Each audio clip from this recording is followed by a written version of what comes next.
ট্রান্সপোর্টেক academy আমার দেখা, আমার এক্সপেরিয়েন্স থেকে একটা বেস্ট লার্নিং ইনস্টিটিউট, খুবই career oriented, which is one of the best in new York. আপুর সিকিউএল ক্লাসগুলো অনেক অনেক বেশি হেল্প করেছে আমাকে। আপু অনেক ডিটেইলি অনেক মানে সিনারিও আমাদেরকে শিখিয়েছেন হ্যান্ডস অন সিকিউএল এর। তো সেগুলাই কিন্তু আমাকে ইন্টারভিউ জিজ্ঞেস করেছে, ডিফারেন্ট কিছু না। ট্রান্সপোর্টেক একাডেমিতে জয়েন করার আগে আমার ক্যারিয়ারটা, যেটা আমি বলেছিলাম যে আমার অটোমেশন স্কিলটা একটু আপ করা দরকার, তো সেদিক থেকেই আমি মানে ট্রান্সপোর্টেকের সাথে কন্ট্যাক্ট করা। আমি রিসার্চ করি নিউ ইয়র্কে, যেহেতু আমি নিউ ইয়র্কে থাকি, তো আমি রিসার্চ করেছিলাম যে কোন কোন ইনস্টিটিউট গুলা ভালো। ট্রান্সপোর্টেক আমার চোখে পড়ে।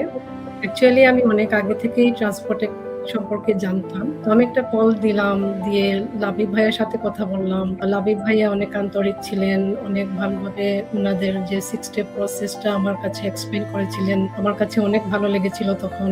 আর উনি স্পেশালি যে রেকর্ডেড সেশনগুলোর কথা বলেছিলেন, এটা অনেক ভালো, আমরা যে কোনো টাইমে রিক্যাপ করতে পারবো।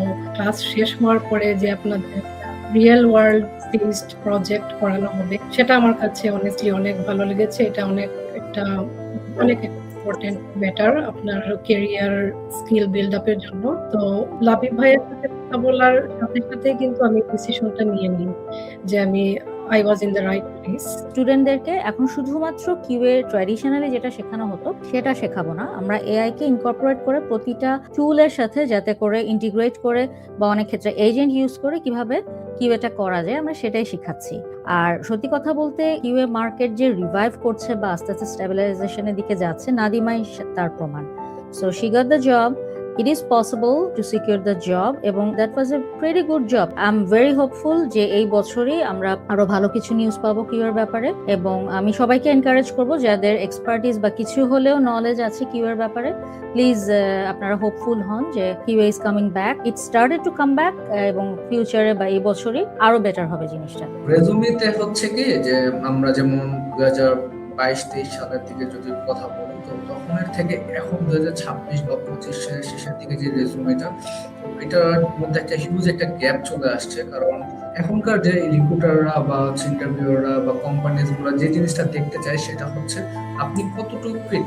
এমন একটা টুলস এর ব্যাপারে যদি যখন আপনি লিখতেছেন বা বলতেছেন, তখন হচ্ছে তারা যে সেটা জানতে চায় যে আপনি এটা ইউজ করছেন, শুধু এটাই জানতে চায় না, সেটা তারা জানতে চাচ্ছে যে আপনি এটা কতটুকু ইউজ করছেন। অ্যামাজনের একটা প্রজেক্টের রিলেটেড, তো এই প্রজেক্ট রিলেটেড গুলো আমাদের ইনস্ট্রাক্টররা যে প্রজেক্ট গুলো করায় এগুলো অবশ্যই মার্কেট ফিট। যখন এই প্রজেক্ট গুলো আমরা রেজুমেতে ইনপুট করি, তখন হচ্ছে অবশ্যই এটা অনেক বড় একটা impact. Say hello and congratulations to Nadima. অবশ্যই নাদিমা, আপনি ইউ আর দি বেনিফিশিয়ারি। এর পিছনে ক্যারিয়ার অ্যাডভাইজার হিসেবে যে কাজটা করেছেন আপনারা, একাডেমিক জায়গা থেকে নারায়ণা যে কাজটা করেছেন, এবং Mehedi, I think this is example of true teamwork, right? যেটা আসলে আমরা ট্রান্সপোর্টেক থেকে কমিটমেন্টটা দিয়ে থাকি। তো this is great start, I am very hopeful. এরকম একদিন আমারও শুরু হয়েছিল community থেকে, right? 2010 by 11, right? Then when I got into the IT industry, and then I realized that I know something that a lot of people don't know, and I started with my friends and families. Okay, আমি আমার ভাই ভাবি এরকম 8-10 জনকে এক জায়গায় করে বলছিলাম যে চলো আমি তোমাদের পড়াই, একটা রুম ঠিক করো, চলো আমি তোমাদের পড়াই, let's see maybe you guys can get job too. তো লাকিলি এনাফ আমি যদি ঠিক মতো রিমেম্বার করি, ওই 8-10 জনের মধ্যে মনে হয় মানে চাকরি পায় নাই বা ক্যারিয়ার এস্টাবলিশ হয় না এরকম কেউ নাই।